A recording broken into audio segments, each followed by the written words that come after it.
नौजवानों में जराइम का रुझान बढ़ रहा है। ऐसा क्यों है और उसे कैसे रोका जा सकता है?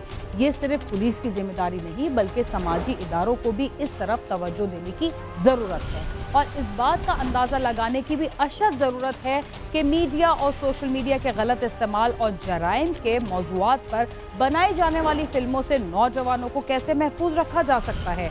बहुत सारे नौजवान अपने आसपास से ज़्यादा अब मीडिया से मुतासिर होने लगे हैं।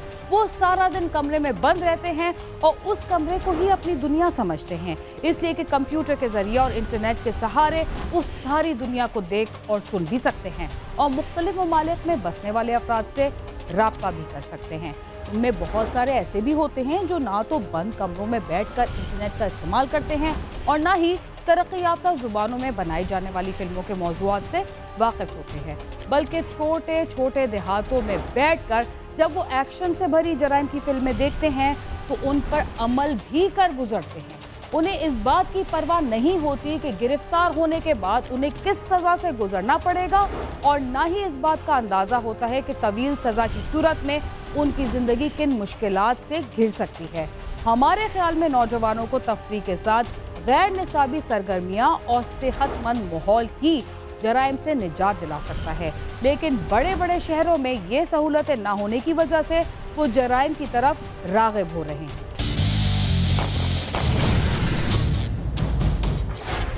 गलत रास्ते पर चलने के आदी अफराद क्योंकि अपनी ज़िंदगी तो बर्बाद कर लेते हैं, इसलिए उन्हें किसी और की खुशियों या ज़िंदगी से कोई दिलचस्पी नहीं होती। लेकिन सवाल ये पैदा होता है कि ये सिलसिला शुरू कहाँ से होता है और उसकी वजूहात क्या हो सकती हैं। कोई गलत रास्ते की तरफ जा रहा हो तो नामुमकिन है कि किसी की उस पर नज़र ना पड़ी हो या कोई उसके बिगड़ते मिजाज और आदतों को समझ ना रहा हो। घर वालों की जिम्मेदारी है कि वो अपने बच्चों पर नज़र रखें, इसलिए कि नौजवान नस्ल पहले आवारागर्दी में मुलविस होती है और फिर नशे की आदी होकर जराइम की दुनिया में कदम रख देती है। गुजरात के थाना जिंगा के इलाके में एक कत्ल की वारदात पेश आई जो किसी दुश्मनी का नतीजा नहीं थी, बल्कि डाकुओं के एक गिरोह ने बेगुनाह शख्स को रात के सन्नाटे में गोलियां मार दी थी। जख्मी शख्स 10 दिन के बाद चल बसा था। देखते हैं इस वारदात में कौन मुलविस।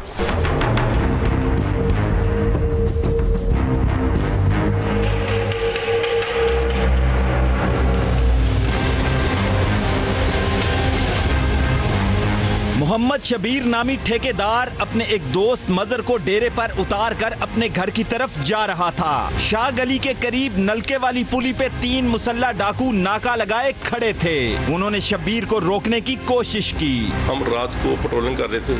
15 पर में कॉल मसूल हुई कि मंडी बाउद्दीन रोड ये रास्ता जाता है चक 35 की तरफ।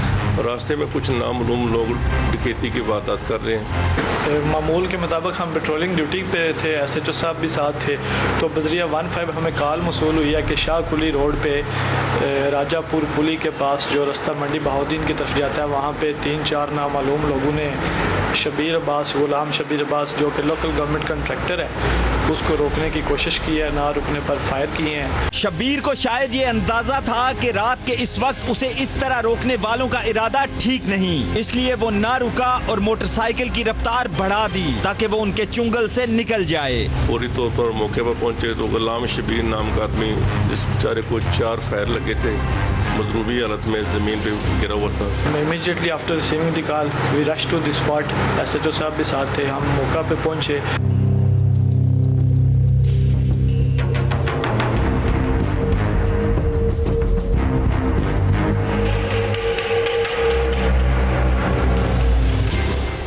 शबीर ने अपनी समझ के मुताबिक रफ्तार तो बढ़ा दी, लेकिन उसे अंदाजा नहीं था कि उसे रोकने की कोशिश करने वाले उस पर गोलियां बरसा देंगे। वहां से निकलने की कोशिश में शबीर को 4 गोलियां लग चुकी थी, मगर वो वहां पर गिरा नहीं बल्कि 200 गज दूर अपने घर के सामने पहुंच गया। शबीर ने जब मोटरसाइकिल की रफ्तार तेज की तो उस पर गोलियां बरसा दी गई। शबीर के जिस्म पर 4 गोलियां लग चुकी थी, लेकिन उसका मोटरसाइकिल उसके काबू में रहा। शबीर उस जगह से 200 गज दूर अपने घर के सामने पहुंचा तो गिर गया। उसने शोर मचाया कि वो जख्मी हो गया है। सबसे पहले तो हमने मजरूब को उठाकर बजरिया एम्बुलेंस उसको फौरी अस्पताल रवाना किया और सारे उस जगह को कार्डन करके फौरी तौर पर गुजरांवाला से PFSA की टीम मंगवा ली, जिन्होंने हमारे साथ शामिल होकर सारा क्राइम सीन किया। शब्बीर के शोर शराबे पर उसका बेटा शहजाद शब्बीर और भतीजा फकीर अब्बास घर से बाहर आ गए और पुलिस को इत्तला करने के बाद शब्बीर को अजीज भट्टी अस्पताल लेकर गए। शब्बीर अस्पताल में 10 दिन तक जेरे इलाज रहा, मगर वो जांबर ना हो सका और अस्पताल में चल बसा। शब्बीर अब्बास जो था वो 4-5 दिन अजीज भट्टी हॉस्पिटल में उसका ट्रीटमेंट चलता रहा। उसकी फिर अनफॉर्चुनेटली डेथ हो गई।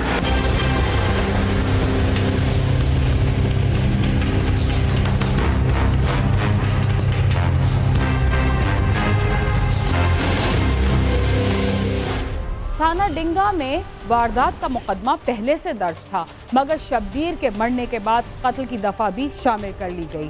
फिर डकैती के साथ कत्ल की भी तफ्तीश शुरू कर दी गई। पुलिस ने जदीद जराये से मदद हासिल करके इस गिरोह को गिरफ्तार कर लिया। ये गिरोह पुराना नहीं बल्कि नया बना हुआ था। शब्बीर के मरने के बाद मुकदमे में कत्ल की दफा भी शामिल कर ली गई और मुल्ज़िमान का सुराग लगाने के लिए जदीद जराये का इस्तेमाल किया गया, जिससे पुलिस को जल्द ही कामयाबी हासिल हो गई और इस वारदात में मुलव्विस असद अली को गिरफ्तार कर लिया गया। मुल्ज़िमान को हमने सबसे पहले जियो फेंसिंग भी करवाई थी और हमने तमाम इलाके के जो सबका क्रिमिनल रिकॉर्ड याफ्ता हैं उनको भी इंटरोगेट किया। अल्लाह ताला के फजलो करम से हमने वो नामालूम मुल्ज़िमान को ट्रेस कर लिया। इसमें सब अल्लाह ताला की करम है। इंटरोगेशन की और अल्हम्दुलिल्लाह विद द सेम वेपन्स हमने उनको अरेस्ट कर लिया, जिन वेपन्स के साथ उसने ये वारदात की थी। उन लोगों ने 4 मुल्ज़िमान हैं वो जुडिशल हो चुके हैं, उनसे वेपन बरामद हो चुके हैं। असद अली की निशानदेही पर उसके दीगर साथियों को भी पुलिस ने जल्द ही गिरफ्तार कर लिया। इस गिरोह को बने हुए कुछ ज्यादा अरसा नहीं गुजरा था। इस गिरोह का सरगना आदिल महमूद है। इस गिरोह के सब अरकान की उम्रें 18 से 20 साल हैं और इनके खिलाफ पहले से मुकदमात भी मौजूद नहीं हैं। ये लोग दिन में मजदूरी करते थे और रात के वक्त उन्होंने डकैती और राहज़नी की वारदातों का आगाज किया था। असद अली है, आदिल है, गुफार है, ये 4 मुल्ज़िमान थे जिनसे को पकड़कर हमने उनसे 3 पिस्टल बरामद कर लिए और वारदात में छीना हुआ सामान भी बरामद कर लिया। उनको जेल भेज दिया। इंशाअल्लाह अपने जम को पहुँचेंगे। असद अली है लड़का जिसको हमने सबसे पहले उठाया था, मल्ला शाह स्वारटिंगा का रहने वाला है। ये फ्रूट की रेडी वगैरह लगाता है और साथ में कोई स्टडी वगैरह भी करता था। लेकिन इसकी दोस्ती सी एक लड़का है ताहिर खान, उसके साथ वो दिन को मिस्त्रियों के साथ मेहनत मजदूरी करता था। तीसरा लड़का इनके साथ था आदिल महमूद, बैकना वाला से था वो। इनकी आपस में कोऑर्डिनेशन थी। ये बिगनर है, नोवाइस हैं, बिल्कुल नए, अभी इन्होंने नई नई वारदातें शुरू की हैं। ये उस तरह के प्रोफेशनल मतलब भी डकैत नहीं बने थे। इस गिरोह के सारे रुकन नौजवान हैं और यकीनन इसी तरह बिगड़े हैं जैसे हमने शुरू में निशानदेही की है। अब ये नौजवान जेल की सलाहों के पीछे हैं और उनके खानदान के लोग थाने और कचहरियों के चक्कर लगाने में मसरूफ हैं। अगर इनको सख्त सजाएं दी जाएं तो नौजवान नस्ल को इन रास्तों से बचाना मुमकिन है। रिपोर्टर जुल्फिकार हैदर और कैमरा टीम के साथ नईम जंजुआ, समा, गुजरात। गोलियां लगने के बाद भी एक शख्स जख्मी हालत में अपनी जान बचाकर अपने घर के पास पहुंच गया, लेकिन मौत उसका वहां भी इंतजार कर रही थी। प्रोग्राम क्राइम सीन में वक्त हुआ एक मुख्तसर से वक्फे का, जिसके बाद हम दोबारा आपके साथ होंगे। तब तक आप समा के साथ ही।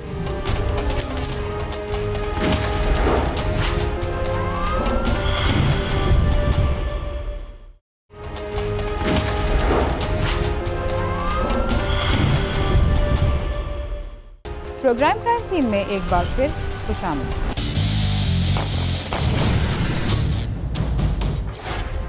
कत्ल गारतगरी के वाक़यात आए रोज पेश आते रहते हैं। लड़ाई झगड़े, पुरानी दुश्मनी समेत कई वजूहात की बिना पर एक इंसान दूसरे की जान ले लेता है। कत्ल के बाद मुल्जिम गिरफ्तार भी होते हैं और जल्द या बगैर अपने अंजाम को भी पहुंच जाते हैं। मगर किसी का प्यारा कत्ल हो जाए और कातिल नामालूम हो, उसे ये भी इल्म ना हो सके कि उसे किसने और क्यों कत्ल किया, तो गुस्सा की अजियत कई गुना बढ़ जाती है। उन्हें यही सोच खाई जाती है कि उनके प्यारे का क्या कसूर था। लाहौर में 6 बच्चों के बाप हाफिज कुरान को बेदर्दी से कत्ल कर दिया गया।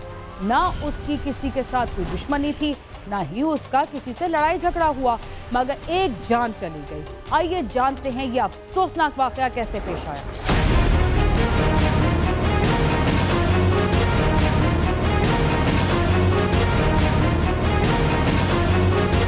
मुजफ्फरगढ़ के इलाके जुतोई का रहायशी मोहम्मद अहमद हाफिज़े कुरान था और चंद साल कबल लाहौर शिफ्ट हो गया था। उसके 6 बच्चे हैं। गुजर बसर के लिए वो बच्चों को कुरान पाक की तालीम देता था। कुछ अर्सा कबल उसने एक गाड़ी खरीदी और ऑनलाइन टैक्सी चलानी शुरू कर दी। बस्ती जांगला मोहम्मदाबाद से बिलोंग करते थे और यहाँ से तकरीबन उनको 6-7 साल हो गए हैं। वो यहाँ पे ट्यूशन भी पढ़ाते हैं, मस्जिदों में भी पढ़ाते रहे हैं और जो है ये जो मतलब वगैरह पे जिन्होंने गाड़ी में चलाने तकरीबन 2-3 साल से शुरू की है, 2-1 साल से। और इनकी उम्र जो है तकरीबन 40-42 साल है, 40-45 साल के राउंड अबाउट इसी की है। मोहम्मद अहमद की गुजर बसर तो अच्छी हो रही थी, मगर एक रोज उसकी खुशियों भरे घराने को किसी की नजर लग गई। वो घर से तहज्जुद की नमाज पढ़कर निकला और फिर हमेशा के लिए मौत की वादी में गुम हो गया। आइए जानते हैं उसे किन हालात का शिकार होना पड़ा। एक रोज अहमद शाम के वक्त गाड़ी लेकर घर आ गया और फिर रात गए उसने तहज्जुद की नमाज अदा की और गाड़ी लेकर निकल गया। फिर उसका किसी से कोई राब्ता ना हुआ। सुबह के वक्त चूंग के इलाका में चंद राहगीरों ने सड़क किनारे एक गाड़ी में लाश पड़ी देखकर पुलिस को इत्तला कर दी, जिस पर पुलिस ने मौके पर पहुंचकर लाश कब्जा में ले ली। चेकिंग पर मालूम हुआ कि लाश मोहम्मद अहमद की है, जिस पर उसके वर्षा को इत्तला कर दी गई। ये सुबह ना इनको 2-2:30 बजे कॉल आई थी इनको घर में ना, जो भाभी बता रही थी। तो उनके मुताबिक ये फिर घर से निकले और भाभी बता रही है कि 2 घंटे बाद जो है ना उनका सेल फोन जो वो बंद हो गया था। ठीक है, और उसके बाद उनसे रब्ता किया गया, कोई रब्ता नहीं हुआ। और उसके बाद जो है सुबह 9-10 बजे तक तकरीबन इनको फील मालूम हुआ है, किसी ने इन्फॉर्म किया होगा ज़ाहिर है कि उनकी जो है ना डेथ हो गई है। हमें तो एक्सीडेंट बताया गया था कि एक्सीडेंटल केस है, एक्सीडेंटल डेथ है, लेकिन जब हमने खुद आके देखा तो वो उनकी एक्सीडेंटल डेथ नहीं थी, वो उनको मारा गया है, उनका मर्डर हुआ है। इत्तला पाकर अहमद के वर्षा रोते पीटते वहां पहुंच गए। मकतूल का पर्स और मोबाइल फोन गायब था। पुलिस ने ऑनलाइन टैक्सी सर्विस के ऑफिस से मकतूल की आखिरी राइड का रिकॉर्ड हासिल करके तफ्तीश शुरू कर दी है, जबकि मकतूल के मोबाइल फोन का डाटा भी निकलवा लिया गया है। मेरे भाई हैं, भाई मोहम्मद अहमद मुझसे बड़े थे, कारी मोहम्मद अहमद साहब। यहाँ पे वो तकरीबन 15 साल हो गए लाहौर में आए हुए। उनको वो कुरान वगैरह पढ़ाते थे, ट्यूशन वगैरह पढ़ाते थे। अब उन्होंने एक गाड़ी ली हुई थी, वो चला रहे थे, पार्ट टाइम वो चलाते थे। सुबह भाभी कहती हैं कि उन्होंने तहज्जुद की नमाज़ पढ़ी, उनकी आदत थी ना, अक्सर जो है ना वो नवाफिल पढ़ के जो है निकलते थे। तो वो तहज्जुद की नमाज़ पढ़ी, वहाँ से निकले और उनको शहीद कर दिया गया। मैं यही कहूँगा कि ये रियासत मदीना के नाम पर यह हुकूमत मारज़ वजूद में आई है। रियासत मदीना के अंदर मज़लूमों के साथ इंसाफ होता था और फौरी इंसाफ होता था। ये कोई इंसाफ नहीं है कि हम अदालतों के धक्के खाते फिर। मैं खुद कुरान पढ़ाता हूँ, तो अब मुझे बताइए कि मैं कैसे अपने बच्चों का पेट पालूँ, कैसे उन मासूम बच्चों का पेट पालूँ। आपको पता होगा कि मदरसे में पढ़ाने वाले हजरात की तनख्वाह बहुत कलील होती है। वर्षा के मुताबिक उनकी किसी से कोई जाती दुश्मनी नहीं थी, शायद इसीलिए मुल्जिम अभी तक नामालूम मुल्जिम ही हैं। इस सिलसिले में वर्षा का मजीद क्या कहना है और देखते हैं कि अहमद को क्यों कत्ल किया गया। पुलिस ने अहमद के भाई की रिपोर्ट पर नामालूम मुल्ज़मान के खिलाफ मुकदमा दर्ज करके तफ्तीश शुरू कर दी है। पुलिस का कहना है कि जल्द ही मुल्ज़मान का सुराग लगाकर उन्हें गिरफ्तार कर लिया जाएगा। मकतूल को 4 गोलियां लगी थी। अभी तक कोई नहीं पता चला कि राइड किसने बुक की थी। बस हमें हमारी गवर्नमेंट पाकिस्तान से, पंजाब से, सरदार उस्मान बुज़दार साहब से अपील है, हम अपील कर सकते हैं, जाहिर है कि हमें इंसाफ चाहिए। वर्षा का कहना है कि उनकी किसी से कोई जाती या खानदानी दुश्मनी नहीं। मालूम नहीं कि किस जालिम ने 6 बच्चों को यतीम कर दिया। मकतूल घर का वाहिद कफील था। मेरा भाई बिल्कुल गैर मुज़र इंसान था, किसी के साथ झगड़ा वगैरह। नियाजी अड्डी के करीब उसकी रिहाइश थी, आप पूछ सकते हैं लोगों से। बिल्कुल जो है ना वो फेस के लिहाज से भी वो कुछ कमज़ोर था, जिस्मानी बॉडी के लिहाज से मुझसे भी कमज़ोर था। अब कमज़ोर आदमी किसके साथ क्या लड़ सकता है, आप इस बात को बेहतर तौर पर समझते हैं। तो मैं यही कहूँगा कि मेहरबानी फरमाए, हमें इंसाफ दिलाएं। मजदूरी करते थे, हाफिज़ कुरान है, इंतहाई शफीक़ुल क़ल्ब आदमी है। रात को उनको 2 बजे कॉल आई है, बावुज़ू तहज्जुद पढ़ी, तहज्जुद पढ़ के वो निकले हैं। हम किसी से झगड़ा करने वाले लोग नहीं हैं और ना ही हमारा किसी से झगड़ा है। आजकल इतनी महंगाई के दौर में बच्चों के 2 निवाले हो जाए ये बहुत, तो घर से बुला के उनको शरेआम रोड के ऊपर शहीद कर दिया गया। 4 गोलियां लगी हैं, 6 उनके बच्चे, 2 बेटियां हैं, 4 बेटे हैं। आप बताएं हम किधर जाएं? हमें इंसाफ चाहिए। मकतूल के उर्सा ने वज़ीर-ए-आला पंजाब से मुतालबा किया है कि पुलिस को हिदायत की जाए कि मुलजमान का जल्द अज जल्द सुराग लगाकर उन्हें गिरफ्तार करके कैफे करदार तक पहुँचाया जाए। कैमरामैन जवाद याहिया के साथ आमिर शहजाद, समा, लाहौर।